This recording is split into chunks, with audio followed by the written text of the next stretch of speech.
dos companheiros Rodrigo e Graciela.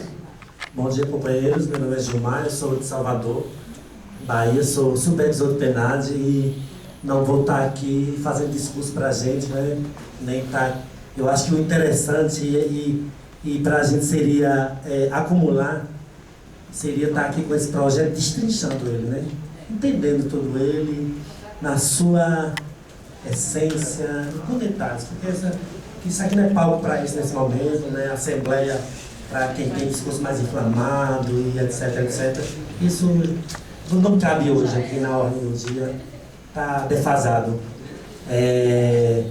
Mas a executiva está aqui, os trabalhadores comprometidos mais uma vez estão aqui, vamos estar juntos, né? Para estar entendendo o que é isso. Honestamente, eu não domino o projeto. Honestamente, eu não discuti com minha base porque eu sou honesto comigo mesmo e não tenho um domínio sobre o projeto, então eu não vou aprovar ou não esse projeto, ou dizer que a categoria lá na Bahia aprovou, vou defender o projeto. Não existe isso. O que existe é um jornal aqui. Né? Aqui está claríssimo, olha só. A CBG é do Núcleo Chile de Goiás e Lucas, é de autoria do senador Priano. Eu queria assim, chamar a sensibilidade desses companheiros que estão aqui em Brasília, que eles já foi encontrado ontem aqui nos coisas. Toda semana eles estão aqui. Porque se você tem uma foto dessa aqui, exige que você tenha um certo acesso, um trânsito. Por que não chamar Cristóvão Buarque? Por que não trabalhar coletivamente com os deputados para poder estar clareando aqui para a gente, para os trabalhadores? Não é mais digno, não é mais bonito, não é mais honesto? Porque não vai. Não adianta, dessa forma aqui não vai. Porque isso aqui não é o todo do IBGE. Isso aqui é uma parcela do IBGE, na minha avaliação, atrasada, retrógrada, que coloca, olha só, atrás, o fechamento do jornal. Congresso não houve trabalhadores. Gente, dizer que o Congresso Democrático sobre o IBGE foi isso, pelo amor de Deus, né? Só que ele não estava lá, né? Por que não foi lá? Por que não foi lá o doutor? O senhor doutor Garcia não foi e não fez uma palestra sobre o projeto. Ele foi convidado. Por que ele não foi? Não botou a cara. Aí, meu amigo, eu não vou ficar aqui dando espaço para esse people, né? Por favor, né? S'il vous plaît, monsieur. Devagar. Então, assim, vamos trabalhar. Vamos fazer o nosso trabalho. Isso aqui, o nosso objetivo não é esse. Entendeu? Se tivessem aqui, tem o maior respeito. Lógico, não falo isso se eles estivessem presentes, como falei na DM, que foram para lá para tentar ver aquela coisa lá do movimento de recursos, estão querendo resgatar. Assim, I'm so sorry, mas estamos aqui, viu? Muito obrigado, vamos continuar. Obrigado, Gil. Passando exatamente as respostas aqui para o companheiro Rodrigo, que tem um compromisso imediatamente aqui ao nosso debate. Rodrigo, por favor, suas considerações. Mais no sentido de me colocar à disposição, no caso dos dados, das pesquisas, qualquer dúvida que vocês tiverem, já que eu vou ter que sair nesse minuto, porque, como eu falei antes, está se armando aí um golpe contra a CPI da dívida, hoje às 14h30, a gente vai ter que ir lá para tentar conseguir a prorrogação dessa CPI, que é fundamental para o país, então eu vou ter que sair nesse minuto para articular isso aí, mas deixo o meu contato, né, para qualquer dúvida que vocês tiverem, qualquer esclarecimento. A nossa página na internet é o www.dívida-auditoriacidadã.org.br, repetindo, né? www.dívida, aquele tracinho, né? auditoriacidadã.org.br. Mas no sentido de me colocar à disposição de vocês, qualquer dado que vocês precisarem, né? O Paladino tem o meu contato, o pessoal aqui, qualquer coisa que vocês precisarem nessa área, estamos à disposição e peço licença a vocês para nós estamos www.dívida-auditoriacidadã.org.br. Eu peço a licença a vocês e agradeço bastante pelo espaço e convido todos a estarem às 14h30 no corredor das comissões para a CPI da dívida, vai ser importante a presença dos movimentos, para pressionar, para ver que eles não estão, para ver que os deputados estão sendo vigiados ali. Obrigado a todos. Obrigado. Obrigado, Rodrigo. Nosso agradecimento aqui em nome dos trabalhadores do IBGE pela sua presença. Graciela, considerações, por favor. Tentar ser bem breve. As companheiras aqui de GEL, né, do GEL Bahia, bom, falou da questão da CREM, né? CREM, que seria a Coordenação de Recursos Naturais. Bom, tem geógrafo, porque fala exatamente nas atividades finalísticas, certo? Geografia, cartografia, estatística. Tem geógrafo? Tem, então estaria, né, vamos dizer assim, atribuído aos geógrafos do IBGE o conceito de atividade exclusiva de Estado, atividade finalística. Agora a pergunta aí já tem, bom, agora a pergunta na CREM só tem geógrafo? Ah, então aí é que está a dúvida, tá? No SECAR, que é a cartografia, minha antiga coordenação, agora a técnica é a cartografia, mas lá só existem engenheiros cartógrafos, enfim, só existe quem executa as cartas topográficas, tá? Recursos naturais, não, mas não é assim por coordenação, não está listado por coordenação, é por atividade genérica, tá? E finalística da instituição, compreende? Então, seria aquilo que faz com que haja sentido a existência da instituição, certo? Então, por isso a atividade finalística. Bom, o problema todo é o seguinte, aí vamos entrar em outros debates que houveram aqui. O problema de apoiar, não apoiar, tá? Na minha opinião humilde, tá? Eu acho que ficou bem claro aqui o grau de dúvidas que existem em relação a esse projeto, porque das duas uma. Ou nós compreendemos que esse projeto, ele para, tá? Na Câmara dos Deputados e no Senado, ele circula tão somente nessas casas e não migra para a Presidência da República e para a Casa Civil, porque se não migrar, é realmente isso daí. Tanto é que foi aprovado, está sendo aprovado aí, até sem emenda nenhuma. Concordam? Só que nós temos que fazer um trabalho aqui mental, utilizando-se daquilo que é um material de coisas reais, concretas, existentes, que foi o advento da Justiça Federal e do Ministério Público Federal. Não vou nem entrar na seara do IPEA, CVM, SUSEP, porque já foi uma medida provisória para alteração de salário, e nessa alteração de salário alteraram carreira, e nessa alteração de carreira colocaram a questão do subsídio, colocando a questão do subsídio, colocaram aquele agrupamento como carreira exclusiva de Estado. Eu quero me ater mais a essa questão do Judiciário, que fez o mesmo pedido, o Judiciário como atividade exclusiva de Estado, o Ministério Público Federal como atividade exclusiva de Estado. Chega o governo e diz, olha, queridos, sinto muito, não é por órgão que se conceitua atividade exclusiva de Estado e nem por poder. Nós temos a obrigatoriamente, que vincular o conceito de atividade exclusiva de Estado às carreiras e os cargos dos servidores que ocupam hoje no Judiciário e no Ministério Público.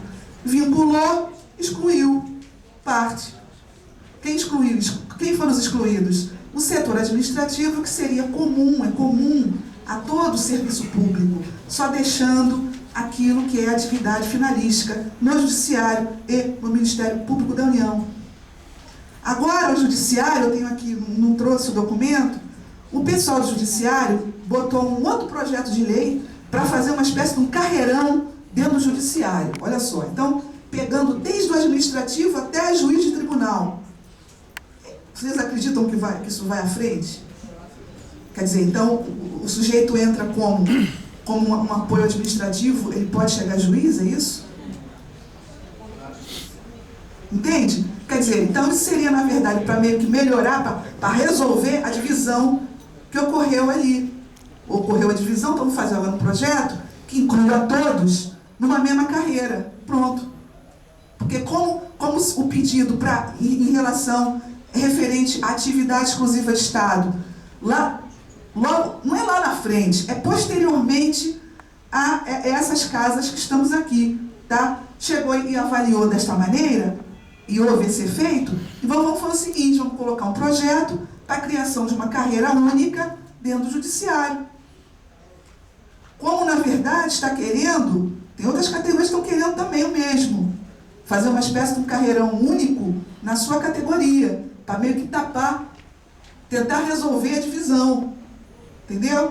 Quer dizer, e aí a gente tem que acompanhar isso, por isso que eu acho precipitado essa coisa, sou contra, sou a favor, porque nós não temos o dado, das duas uma, ou nós entendemos que isso aqui é isso daqui, basta, ou nós observamos a realidade, os efeitos de quem pediu o mesmo, e passamos a compreender que fatalmente há uma aliança entre um projeto que pede atividade exclusiva de Estado para um órgão, para servidores de um órgão como um todo, e um desdobramento, porque eu quero saber o seguinte, se para o IBGE vai ser uma exceção, vai haver uma exceção, tudo isso precisa desses parlamentares, do senador Buarque, desse outro que está aí como relator, para que eles nos esclareçam. Vai haver, vocês garantem que haja uma exceção dentro do IBGE, para o IBGE? Vocês garantem isso? Baseado nos fatos, no que aconteceu no Judiciário, no Ministério Público, vocês garantem que isso não vai parar nas mãos da Presidência da República, da Casa Civil, de tal maneira que eles avaliem igual como avaliaram lá? Vocês garantem isso? Então, mas não tem, a gente está sem interlocução. Estamos sem interlocutores, aqueles que queremos, né, travar o debate para esclarecer como é que se daria isso, temos. Então, como é que a gente vai, na verdade, aqui, eu sou contra, sou a favor. Isso, inclusive, a gente tem que ter preocupação, porque nós temos uma história belíssima. É uma história que tem um peso qualitativo muito grande. Nós temos que nos preocupar, não é com sim ou não, sou contra, sou a favor, isso é de pouco conteúdo, compreende? Tem pouco conteúdo, você simplesmente ou apoia ou não apoia, como se a questão fosse essa. Como se houvessem aqui dois flancos, dois partidos, um que apoia e outro que não apoia. Não é essa a questão. A questão é saber até que ponto isso pode ir, até que ponto isso vai. Isso desdobra como desdobrou no Ministério Público, no Judiciário? Vai haver exceção? Não vai haver? É isso. Minha fala seria em função desses problemas, né? Estamos aqui para debater problemas, complexidades. Eu acho que esse projeto não é uma questão simples, embora tenha 2 páginas, coloque aqui, tá, qual é a finalidade dele, é barrar a perda do cargo por insuficiência de desempenho, tá? E também os artigos que falam sobre as normas gerais para a perda do cargo do servidor estável por excesso de despesa. Ponto. Ponto. Na verdade, são dispositivos citados, né, inseridos na Carta Magna Constitucional número 19 de 98. Então, seria para você bloquear que não haja demissão por insuficiência de desempenho e também por problema de excesso de despesa. Vai garantir uma estabilidade plena, tá? Barrando demissão por esse motivo e pelo outro, 2 motivos. Insuficiência de desempenho e o problema da dotação orçamentária, excesso de despesa. É isso. Então, diante disso, para barrar, segundo o Cristóvão, então vamos aqui botar uma tarja de atividade exclusiva de Estado e colocando essa tarja exclusiva de Estado, estaríamos protegidos contra a demissão por insuficiência de desempenho e por excesso de despesa. Uma coisa bacana, bonita, né? Tal. Quer dizer, ninguém é demitido por esses 2 motivos, ponto. Só que desdobra, nas outras categorias vem desdobrando. A coisa vai mais à frente. Ok? Isso desde que não passe o projeto de lei 248, que tem parecer favorável do deputado Luciano Castro aqui na casa, né? Enfim, nós fizemos um esforço nesse primeiro momento de trazer mais esclarecimento e também, né, lembrar que nós fizemos um convite à própria Casa Civil, né, através do Luiz Alberto, que é a pessoa que efetivamente dá o norte jurídico para essas questões, mas, mais uma vez, a Casa Civil se disse que não poderia estar presente na pessoa do Luiz Alberto, em função de compromissos assumidos hoje numa atividade lá em Salvador. Como esclarecimento, sempre na tentativa de esclarecer cada vez mais e ver qual é a posição efetiva do governo em relação a isso. Mas infelizmente nós não temos ninguém no governo aqui, nem mesmo um parlamentar do governo para vir colocar a posição de governo, se é que ela existe, a respeito deste tema.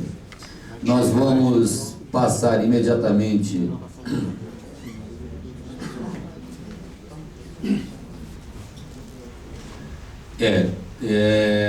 lembrar, né, que nós fizemos um trabalho com todas as duas comissões, nós fomos de gabinete em gabinete, nós não destacamos nenhum parlamentar pela sua importância dentro dessa casa, né, pela sua interlocução mais forte ou menos forte, né, nós fomos a todos os gabinetes, nós passamos, fizemos o convite, colocamos qual era a real intenção do parlamentar vir aqui e debater isso com a gente. Infelizmente, até agora, nós só tivemos a presença de dois companheiros que têm uma relação mais próxima com os movimentos sociais, com o movimento sindical, né, que foi o Geraldinho e o Chico Alencar, que estiveram aqui. Mas, infelizmente, nós não conseguimos trazer os demais para esclarecer, né, ou tentar esclarecer as nossas dúvidas em relação ao projeto. Nós vamos, então, convidar, agradecer a Graciela, né, pela... Eu que agradeço a paciência. Pela sua intervenção. Creio que todos, né, podem ficar à vontade, né, de colocarem questionamentos, inclusive, né, Graciela, para o seu e-mail, que você sempre teve a disposição de estar respondendo a todos os companheiros que precisarem, né, de algum esclarecimento que queiram fazer. Inclusive a série de documentos que a gente vem pensando e tal para fazer, né, esses estudos, enfim, ter como instrumento para a gente, quem quiser, passo para geral aí, tá? Todos os documentos. Deixei alguns lá em Santa Catarina, né, que foram importantes, enfim, passo para as pessoas. Ok, Graciela, obrigado. Então, nós vamos imediatamente compor a nova mesa, né, de trabalho aqui. Para isso, já vamos fazer o convite ao companheiro Luiz Fernando, que é da Direção Nacional do Sindicato e também membro da coordenação do Núcleo do Distrito Federal. Companheiro Luiz Fernando, por favor.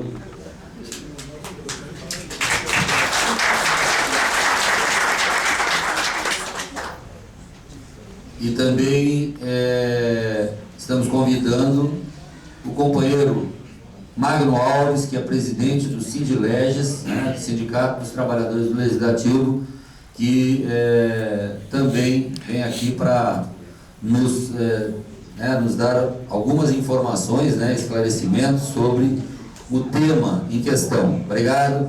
Magno Alves, por favor.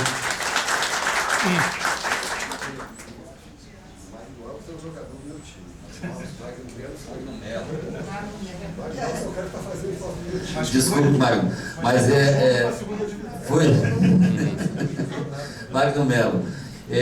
Então vamos abrir, né, porque o companheiro Magno acho que tem compromissos aí, né, e o companheiro Magno então vai abrir esse bloco aqui nessa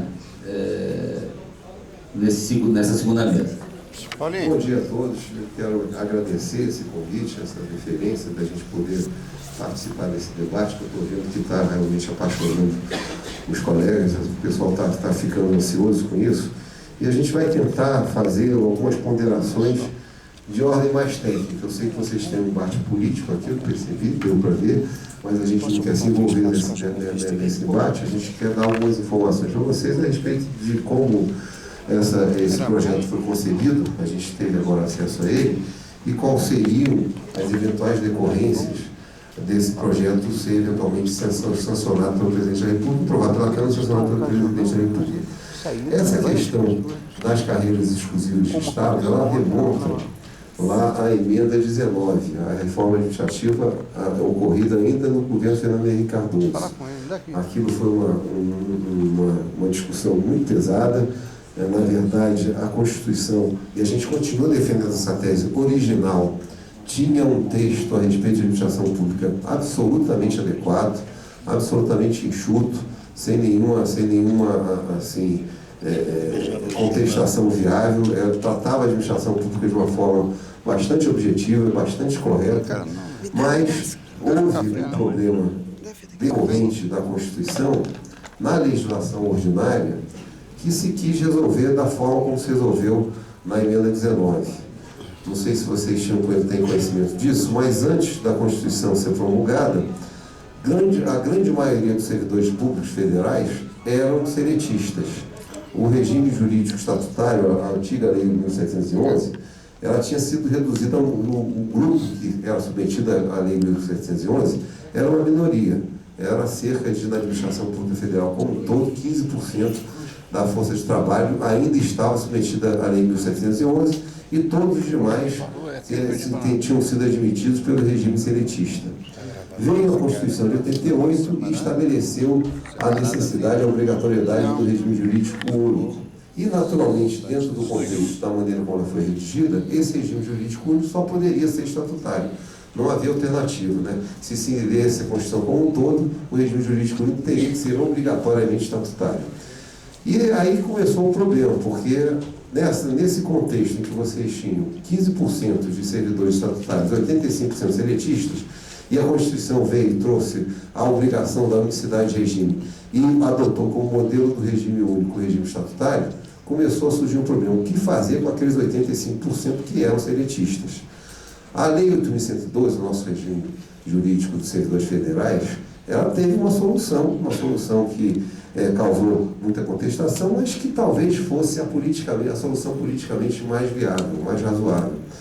Não quis saber de onde é que tinham vindo servidores que ocupavam empregos permanentes ou cargos públicos, regido pelo regime estatutário, e colocou todo mundo como servidor estatutário.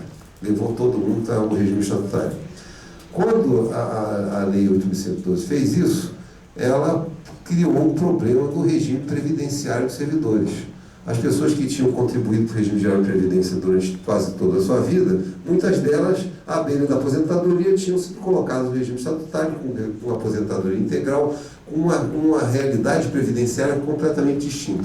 Obviamente, isso gerou um desequilíbrio que a gente sempre defendeu na época da reforma administrativa. A gente saiu do país, eu não era sindicalista, era só consultor legislativo dessa área de educação e serviço público, percorri o país convidado por vários sindicatos de várias categorias, para dizer o seguinte, que aquele desequilíbrio, ele tinha data para acabar, aquele estoque que foi recepcionado lá pela Lei de 1912, ele gradativamente ia sendo absorvido e as regras aprovadas pela Constituição de 88, elas iam acabar predominando no tempo e nós teríamos, em algum momento, um regime previdenciário equilibrado na administração pública. Não era preciso fazer reforma administrativa nenhuma, porque o tempo se encarregaria de corrigir aquela situação pontual que foi, com muito bom senso, absorvido pela Lei de 1112.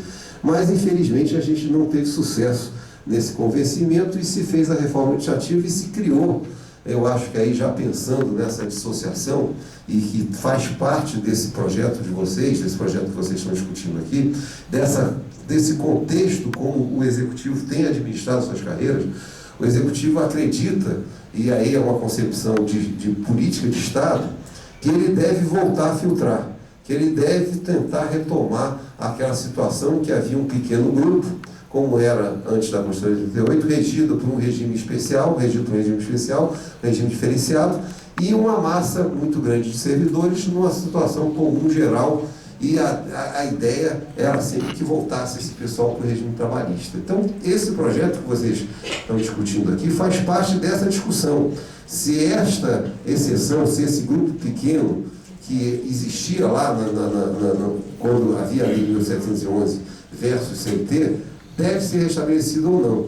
No Poder Executivo, já muito claramente se vê como essa coisa está configurada, e quando a gente vê dois grupos, dois segmentos, inclusive se criou, e essa palavra que o pessoal utiliza, dois escalões superiores. É desse jeito que a administração, a Casa Civil, o planejamento encaram a administração de recursos humanos de pessoal do Poder Executivo. Existem dois primeiros escalões e existe o resto. É dessa forma como a coisa é abordada. Existe lá um primeiro grupo, que é a Receita Federal, a Advocacia Geral da União, esse grupo que é o top de linha. Depois tem o segundo escalão, que é a Controladoria da União, os analistas de orçamento, os diplomatas, e a partir daí tem todo o resto. Quem, me imagino, elaborou e quis encaminhar esse projeto, está com uma... Eu não quero aqui entrar nas discussões internas, se deveria ter sido feito pelo sindicato, se deveria ter sido encaminhado com discussão pela categoria, se era o caso de pedir ao senador que encaminhasse ou não. Existe toda uma discussão aí de como isso foi feito ou não, e que não me diz respeito, não quero entrar nessa seara, mas quem é autor e elaborou esse projeto quer, na verdade, transportar o IBGE para esses dois escalões, para esses escalões de topo do Executivo, que serão na Arca de Noé, quando essa Arca de Noé fiocal em algum momento viabilizada, salvos do dilúvio geral. É essa a gente fazendo uma apreciação muito objetiva do que a gente vê, porque eu sou consultor legislativo nessa área e passo pela nossa área todos os projetos de lei que tratam de carreira do Poder Executivo. E daí até eu ter acabado carregando essa cruz que hoje carrego, ter me metido com o sindicalismo. A gente tem essa compreensão porque a gente trabalha com isso. Isso não é uma coisa que eu estou dizendo para vocês que seja alguma fantasia, algum delírio da minha parte, eu estou criando uma teoria da conspiração. Não é também uma coisa maldosa, também não é um negócio imaginado, intentado, com intenções perversas. Está se tentando organizar o Estado de determinada maneira, está se tentando vender o peixe de que o Estado se organiza melhor desse jeito, selecionando um grupo específico, chamado exclusivo de Estado, mas com atividades mais próprias, mas que não poderiam ser essas desenvolvidas por quem não tivesse uma relação direta com o Estado, de outro que teria essa correspondência com a iniciativa privada. Não é, vou dizer para vocês, concluindo a minha pequena intervenção, que não é de forma nenhuma a minha visão desse problema. Eu volto aqui, recuo no tempo, volto àquelas minhas conversas com servidores lá em 1996, em 1997, para insistir que o servidor público e a administração pública não tem como ter 3, 4, 5 relações. A relação, ela é estatutária, ela é do regime legal, ela é a mesma.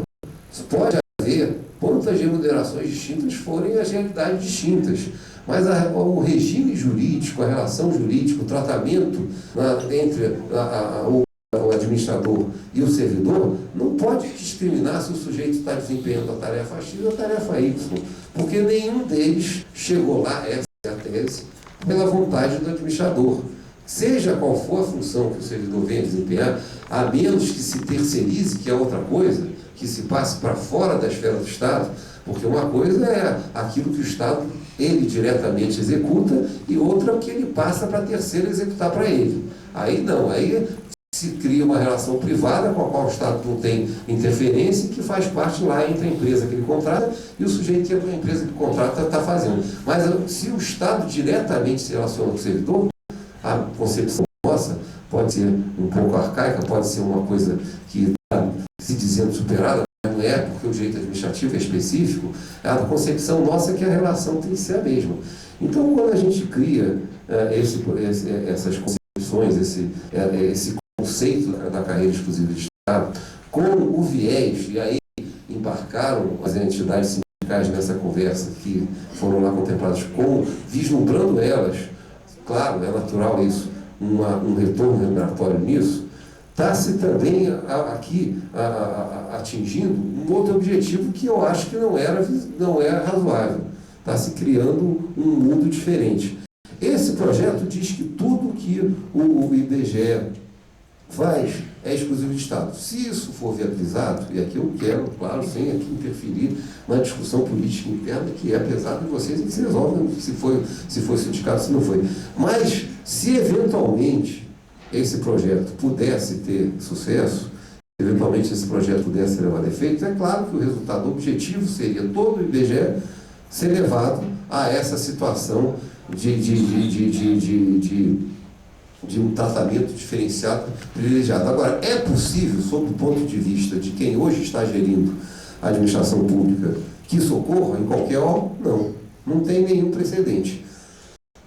Então, a gente não acredita que haverá o apoio, por exemplo, da Casa Civil a que um projeto desse seja sancionado pelo presidente. A gente não vislumbra isso porque não tem precedente. A gente estava discutindo isso há um pouco atrás. Existem atividades de órgãos que são tratadas diferenciadamente. Lá no Ministério das Relações Exteriores, seleciona-se o diplomata. O diplomata está lá, está no segundo escalão. Então, o diplomata é desse grupo aí que tem um tratamento melhorzinho. Lá no Ministério da Fazenda, seleciona-se o auditor da Receita Federal. Ele está lá no primeiro escalão, está lá nesse grupo que se pretende algum dia colocar na Arca de Noé. Mas o Ministério da Fazenda é muito mais do que o auditor da Receita Federal, bem mais. Lá no Ministério do Trabalho tem um grupozinho, tem os auditores fiscais do trabalho, e se coloca os auditores fiscais do trabalho nesse patamar diferenciado, e todo o resto está lá na regra geral.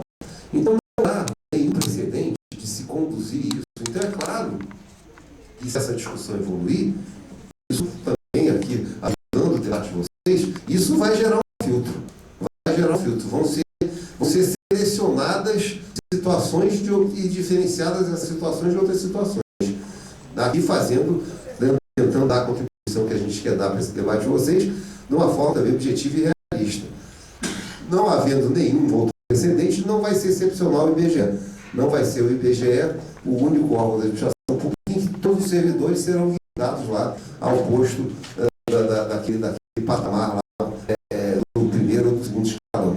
Não tem outro precedente. Se vocês analisarem as medidas provisórias que trataram do primeiro e do segundo escalão, são duas, vocês vão ver que está ali uma seleção. Há uma seleção ali. Não há pegou todo mundo. Não, é sempre um grupo de um órgão. E até essa questão toda desse encaminhamento levou a que a gente tivesse esse quadro que a gente tem hoje na administração pública. Uma dissolução enorme de entidades sindicais. Pelo que eu sei, o IBGE não passou por isso. O IBGE tem uma realidade igual à nossa aqui. Eu tive agora há pouco um embate entre um grupo de servidores da Conta da União, tentando fazer o sindicato específico de uma reunião. A gente reagiu, a gente fez algumas notas, algumas manifestações na nossa página, mas vimos que isso não prosperava, porque a gente viu que a esmagadora maioria da nossa categoria quer este sindicato atender problemas específicos. Sim, a gente tem que correr atrás do prejuízo diário, ele é muito mais difícil, muito mais complexo, o direito sindical mas torna a categoria mais forte, reforça. E o que se vislumbra é isso, que vai haver, talvez, um funcionamento em determinado momento, ao qual hoje vocês não estão submetidos. Eu espero ter ajudado nesse debate de vocês, espero ter dado aqui alguma contribuição. Eu agradeço o convite.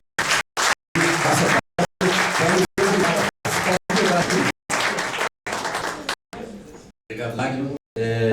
Passando imediatamente ao Luiz, agradecemos ao Magno que não poderá continuar com a gente aqui, né, devido às suas formas já assumidas, e passamos imediatamente então para o Luiz Fernando, que é membro da Executiva Nacional e também da coordenação do Conselho Federal. Luiz Fernando, por favor. Bom dia. É um prazer estar aqui, é um prazer rever vários companheiros das unidades da Federação. Eu acho que esse tipo de debate, esse tipo de prática deve ser continuado até impedir que nós tenhamos novos debates sobre esse tipo de projeto para colocar, que é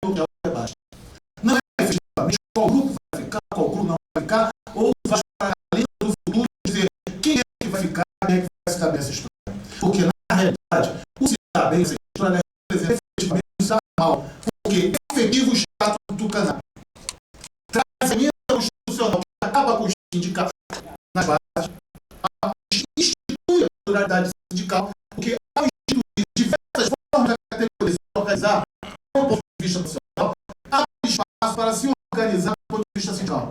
Isso arrebenta a CBS sindical do salário. Essa é a questão que fundamenta a lógica de ser contra. É uma lógica de ser contra, sim, porque não se pode jogar um projeto de lei que está meio caminho dizendo o seguinte: não tem projeto remuneratório, e a nossa face estupefata, essa face que nós temos, que ninguém entende que está aqui, ela representa efetivamente o entendimento desse projeto.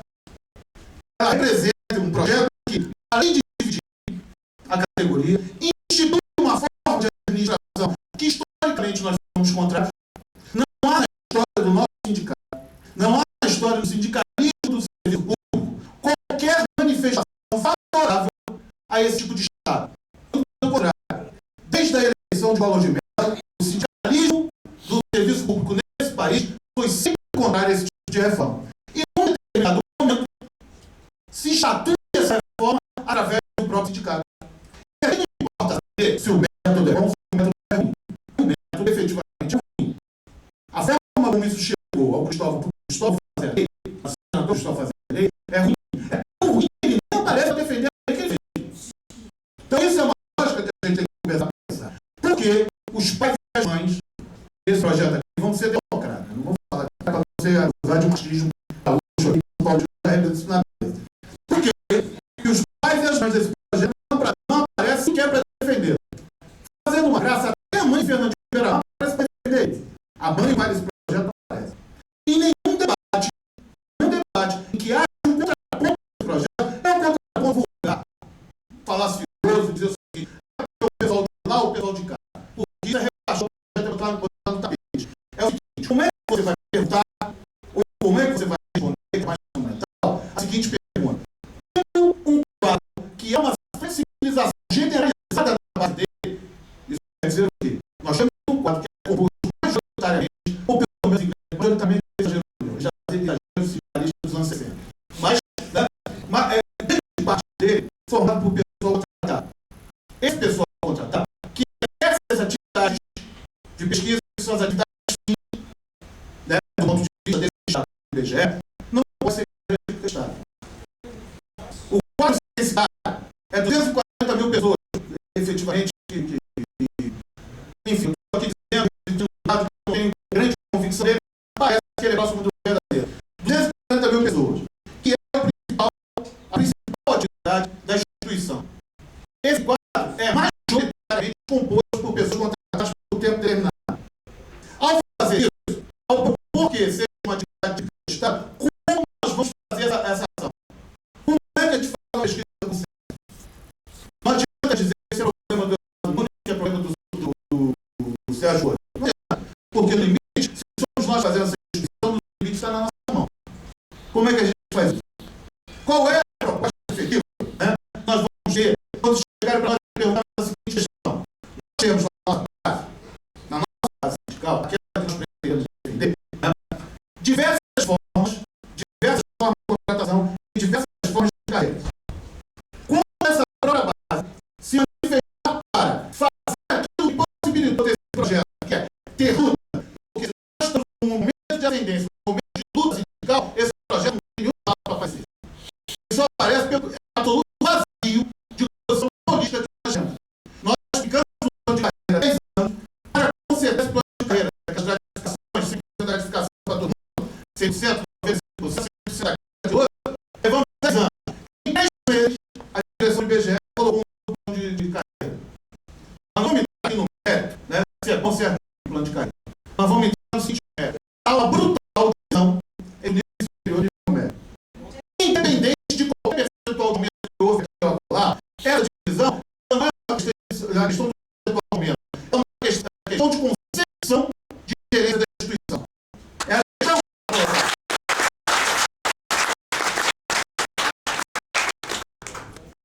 Isso não representa qualquer coisa. Isso não representa qualquer dificuldade para abrir.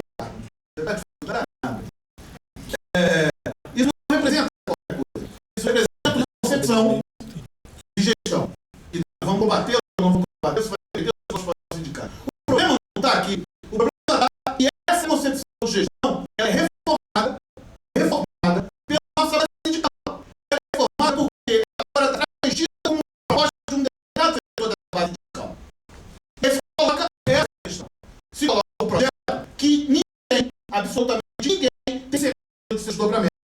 Então, o que é que faz? A futuro. A lei não é futuro, a lei é futuro. Só que tem detalhe. E é técnico, e é bastante importante. A palavra futuro quer dizer morrer. É aí que é para o futuro. Nós temos essa questão aqui que é fundamental. Esse projeto de jovem depois. Financeiramente, não é. O mais importante é todas as pessoas que tenham alguma intimidade com esse tipo de questão, colocam claramente, olha, não é todo mundo. Não é todo mundo. A executiva nacional, qual é? Qual a posição da executiva nacional? A posição da executiva nacional é a única posição que é todo mundo, não é ninguém. Só que nós, a executiva nacional, todos nós sabemos que não vai todo mundo. E não é determinado essa posição que você coloca com clareza. Dizer o seguinte, não vai todo mundo, porque essa concepção de Estado é contraditória com a própria posição que nós temos no serviço público. E o serviço público para todos. Como é que você criou uma carreira em que alguns estão na arca de Noé, e a arca de Noé é melhor? Todo mundo fala dos bichos que sobreviventes, que morreram nem está. Então essa é uma discussão importante. A arca de Noé não é para todo mundo. A arca de Estado não é para todo mundo. E a gente está afirmando que a gente está dizendo o serviço público não é para todo mundo. É isso que está sendo falado aqui. Como é que a população, a companheira, muito corretamente, há uma blindagem igual. Há uma blindagem igual. O problema é que você onde está a blindagem? De que maneira está feita essa blindagem? E ninguém explica. Porque aqueles que entraram agora para a carreira de Estado são os que morrerão na carreira de Estado. Aqueles que não entraram são aqueles que morrerão fora da carreira de Estado. Não tem a possibilidade. Nós não temos tendência, nem do ponto de vista político, de chegar à Casa Civil e barrar a forma como eles querem. Além da Casa Civil, vamos imaginar, com esse projeto, esse modelo de gestão que o presidente Eduardo Nunes quer para o IBGE, alguém na Casa Civil